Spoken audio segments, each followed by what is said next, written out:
I'm going to make this quick and painless to the best of my ability.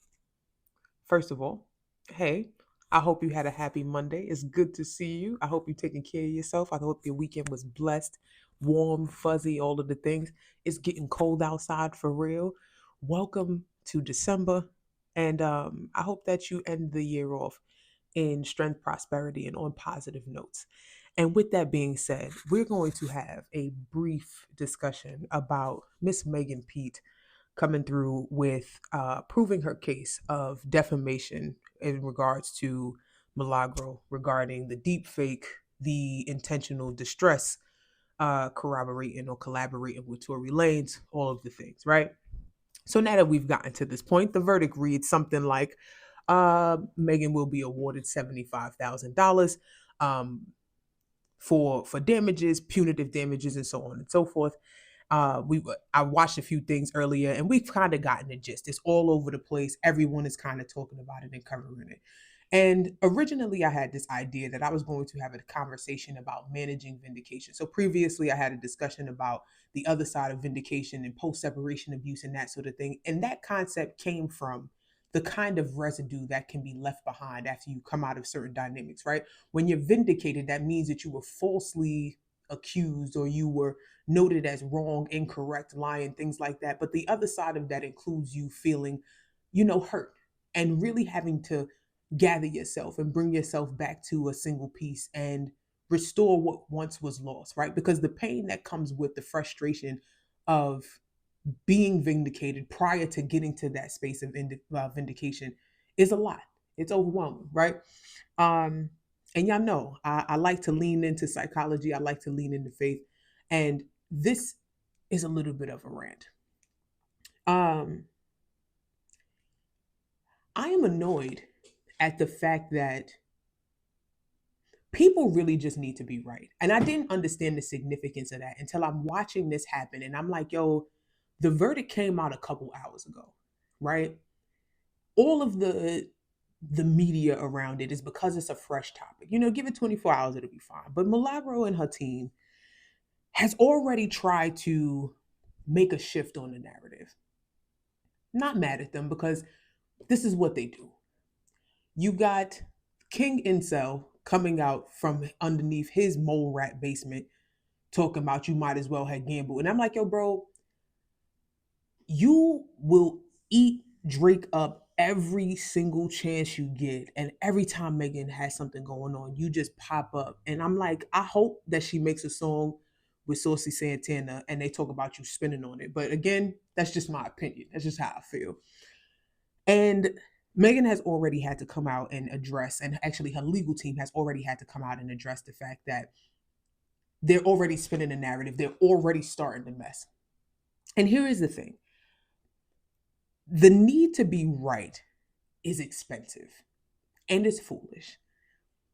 I'm really struggling at the idea that the case is not quite over. Hello from Miami, where we have a verdict in the Megan Thee Stallion defamation lawsuit.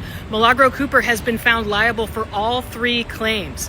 Damages are $75,000, not as much as Megan's attorneys were hoping for, but just the fact that Milagro was found liable for those three claims is a big win for them. The jury did conclude that Milagro is a media defendant, which, according to how things go, because Megan's lawyers didn't serve her with a notice before suing her, the claim is going to be thrown out. It needs to be finalized by the judge. The judge did enter a final judgment today, but it's a little confusing about whether that actually covers the media defendant issue. However, the fact that the jury said that yes, Milagro is a media defendant should really carry some weight with the judge here. They didn't answer yes to all the questions about whether she properly performs the tasks of a media defendant. I'll get into that in my story. But overall, they did conclude that she is a media defendant.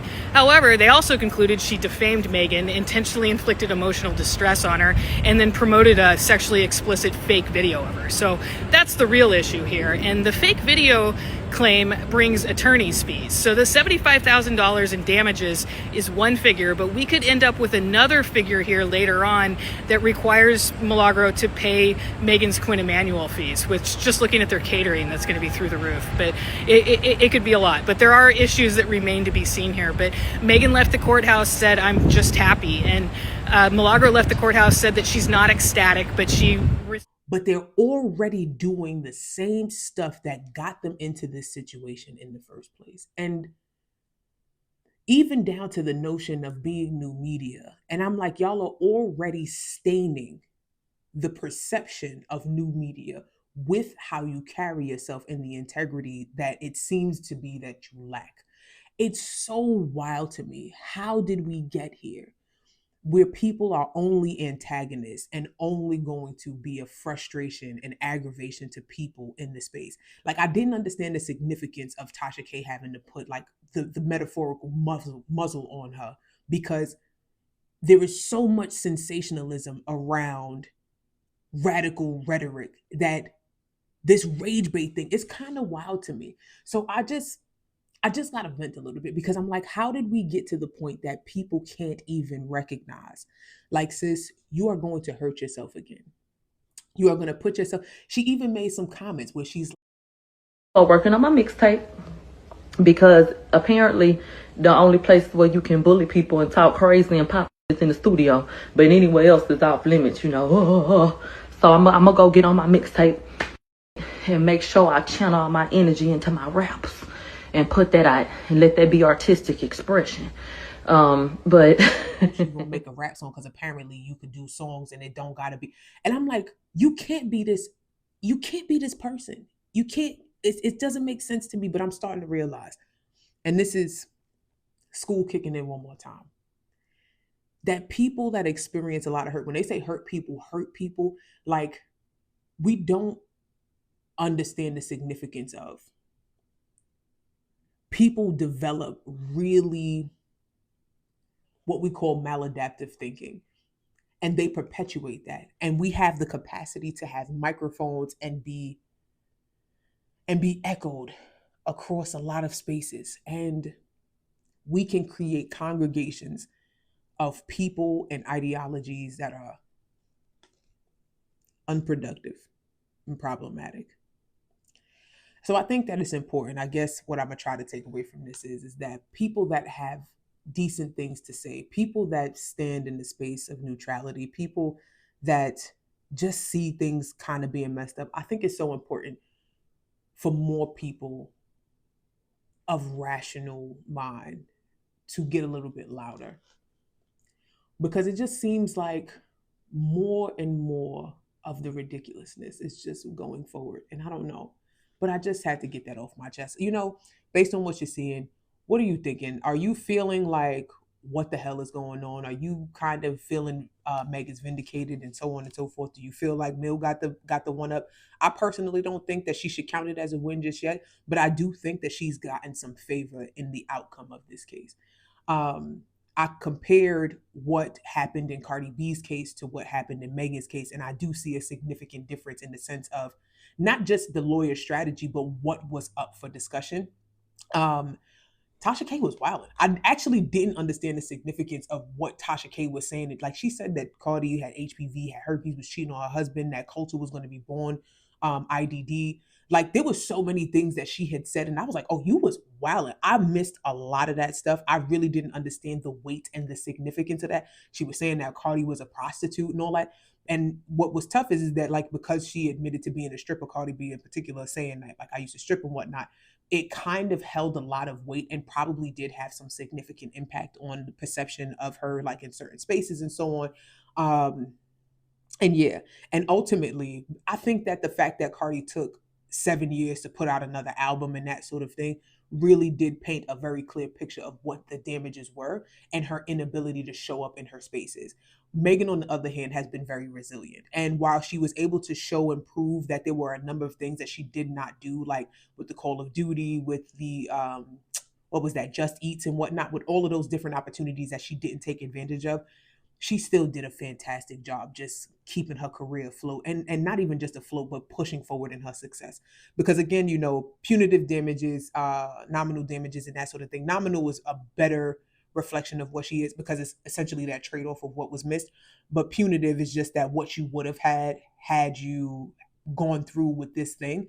And let's say that if we were to measure her success, like, she started out in 2020 and her success was about right here. And after the case, and when Meg shows up to court in 2025, her success is up here, right? So it's hard to prove a case of damages that her success would have been here, but it's here, right? So it's that kind of restoration. That's not quite restoration, that's paying forward, right? Like that's establishing wealth, like that's a gift at that point in that sense. And that's my perception. On the other hand, if her success was here in 2020 and she was about down here as far as success was concerned, then they would bring her up and restore her to that place. And then she would have had a better argument for damages and that sort of thing. That's my hunch. That's how I looked at it when I've sat on jury duty before. That was a part of what we use as a determinant for how we were going to pay that person. Like, how did that person present when they came to court? Like, how did they look? How did they uphold themselves? Because it was like a car accident case or something like that. And all of those details played a part. So how you present yourself in court, of course, the damages that you can prove is a big part of it. But it's like, does what you're saying measure up to what we're seeing? And I think that Meg coming in with, Chanel bags and Birkins didn't really make the case that she was struggling or she was out any bread. But I think that it's important to establish, again, the vindication and really managing that part well. I still think that Megan should make it a point to take care of herself, and hopefully we could get this like whole shit behind us where it's just like, the corny stand culture shit, like I'm tired. But y'all tell me what y'all think. And just, thank you for hanging out with me. I tried to do one quick because I want to do my best to show up better than I have been. So I hope y'all are taking care of yourself, have an extraordinary day, and I will see you next time.